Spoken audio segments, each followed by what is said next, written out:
All right, I got all the rings laid out. I think I'm all set.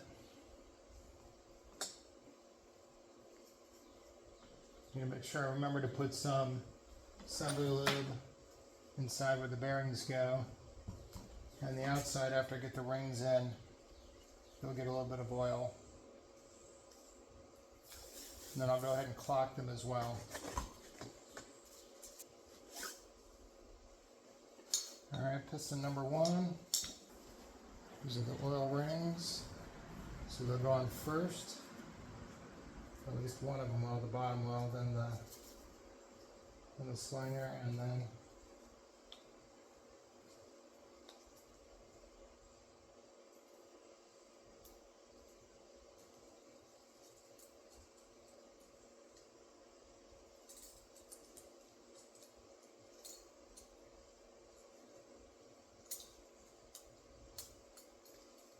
relatively easy. Then the slinger, these guys go on, I don't know if I'm going to say it, but the two ends, they point up. When they come together, they point up. So this is up here. So that means like this, they need to point up.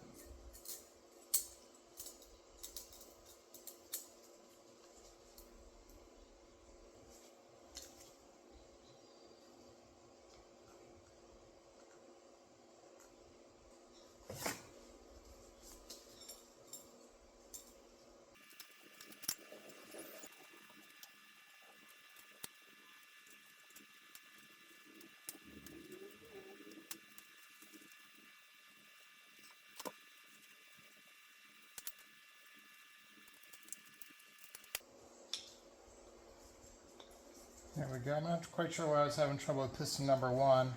I put the oil slinger on first and then put the other 2 oil rails around it. And I thought that was kind of intuitive. I thought I would put the bottom one in first, but that seemed to work out pretty well.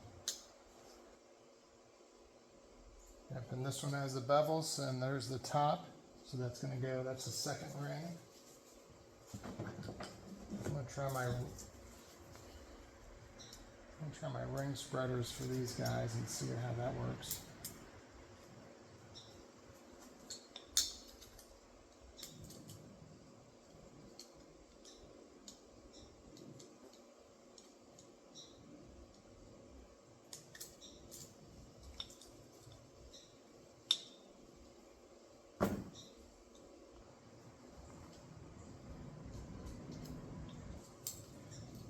I'll need it for this top ring, the spreaders.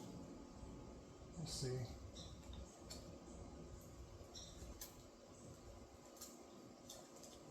Yeah, that was actually a lot easier. Alright, there's number 2 is done. This is number 6 here. After just a couple of them, I got the hang of it. It only took 2 or 3 minutes to do each of these. It just seemed to work better when I put on the oil spacer first, and then the bottom oil rail, and then the second oil rail up above it. Again, I don't know why that happened to work better, but it just seemed to be a lot easier. And I also found after just a couple that I can just start that first part of the ring, each of the rings in, hold it down with my thumb inside the groove, and then just walk it around. That seemed to work much better.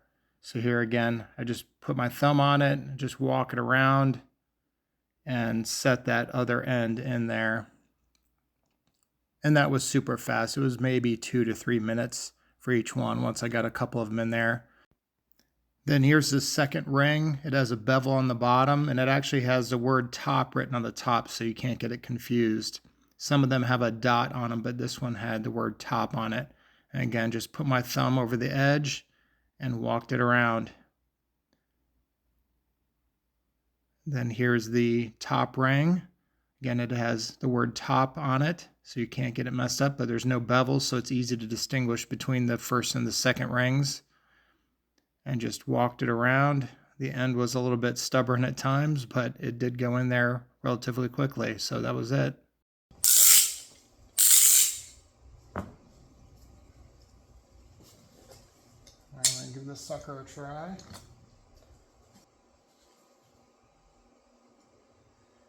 I'll try a assembly lube first. A little or a lot will do ya.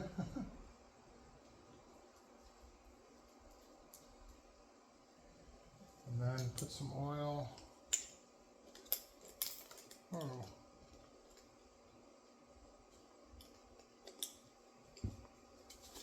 Over here. Get those guys nice and juicy.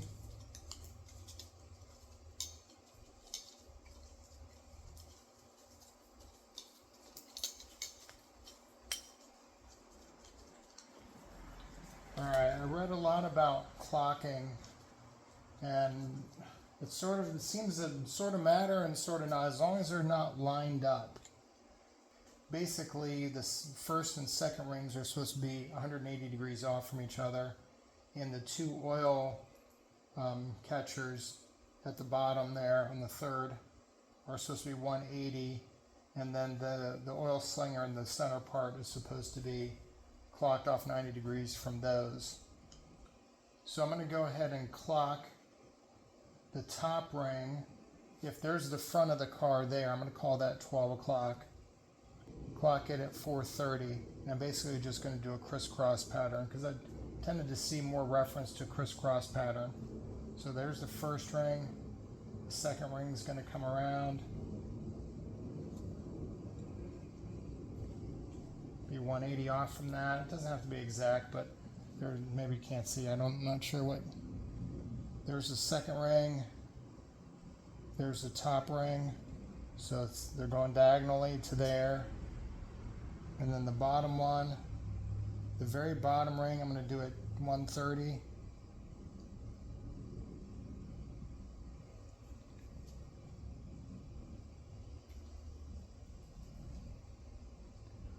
And then the other oil ring. All right, I think that's good. After all that, we'll put our protectors on there.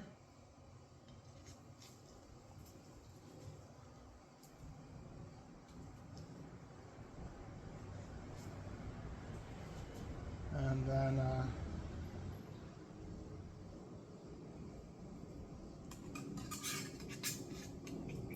get this guy torqued up.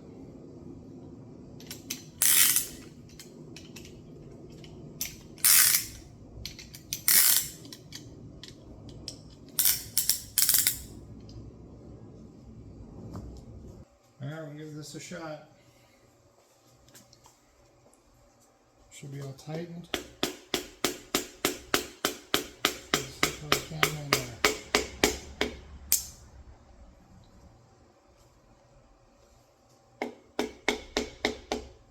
Nope, do not force it.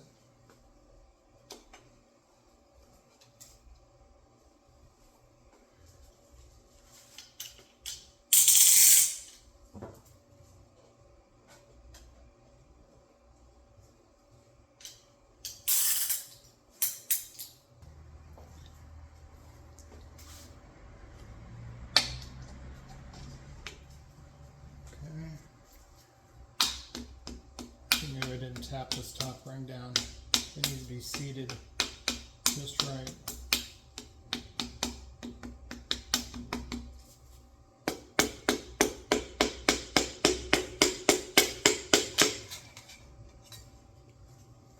Here we go.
piston number 2.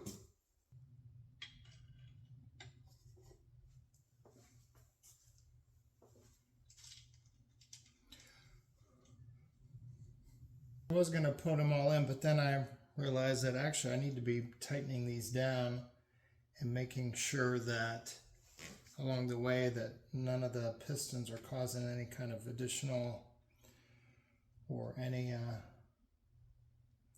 friction too much. So I'm going to go ahead and torque these guys all down, or at least get them pretty hand tight.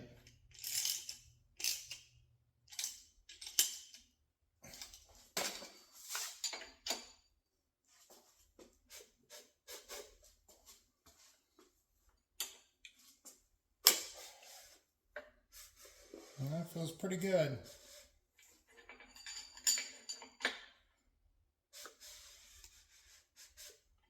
Okay. I'm going to go ahead and do 3 and 4 now. I think it's easier when it's on the near the bottom of the stroke to get it back in there. There.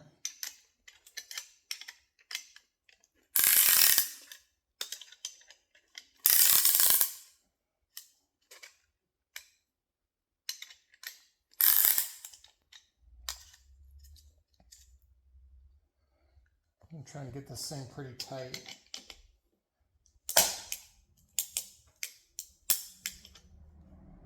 I should be able to pound that down. I think that's good to go. So number 3, arrow points down. Oh, it's easy to forget stuff.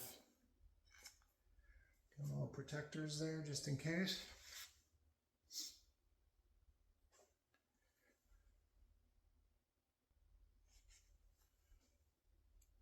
Here we go, arrows pointing forward. This is a chance to square up the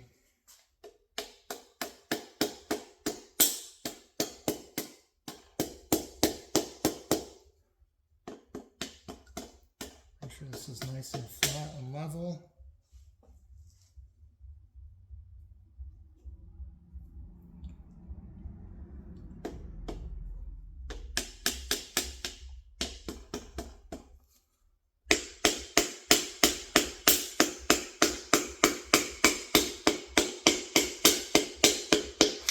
There you go.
There we go.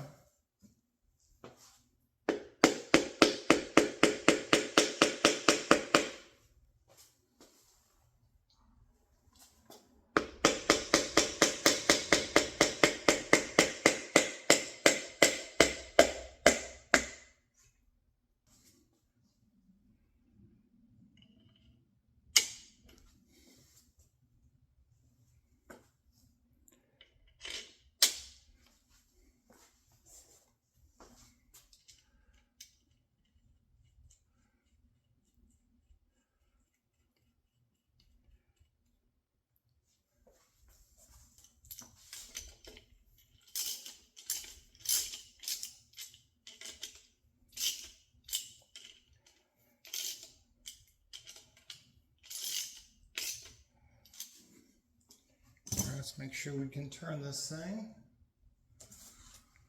Got my 3/4 inch wrench.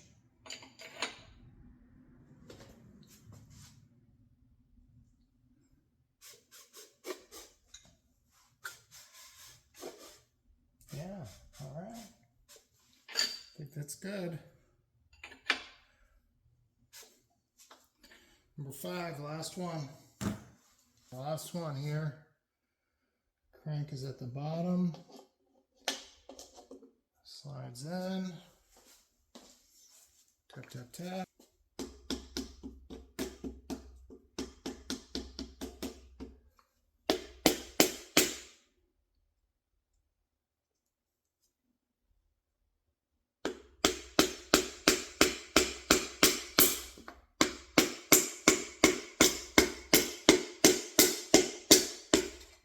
And there we go. I'm just going to start with the top ones and I'll rotate a little bit. And I'm doing in stages, but I'm not doing it in measured stages. I got this thing set at 33. I'm not worried about being too. There we go. I think that's going to get the right idea.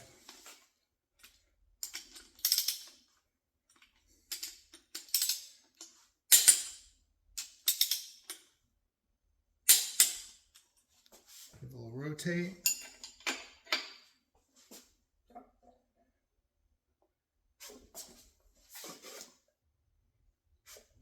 So that was 2 and 5. Now I'm going to do 3 and 4.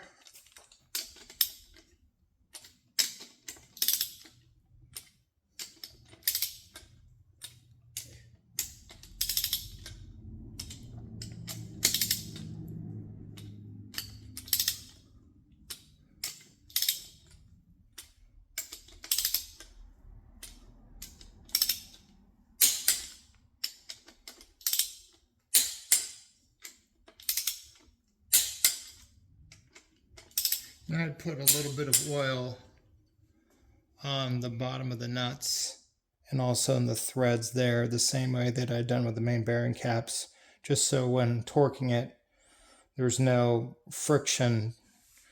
I don't know what they call it, but frictional torque, I guess. So it's not actually torquing the bolt, it's just a function of the friction, so the threads aren't really getting torqued down, but the oil allows it to settle out a little bit more. All right, 1 and 6.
All right, bottom end is done. All right, I'm gonna call that a wrap on this episode. I got the main bearing caps in, crankshaft in, the pistons in, all the rings clocked and everything else. So everything so far so good. And the next thing I think I'm gonna do is put the camshaft in. That should be pretty straightforward. And then set up the timing set. So that'll probably be the next video. So go ahead and subscribe if you want to keep following along with the rebuild.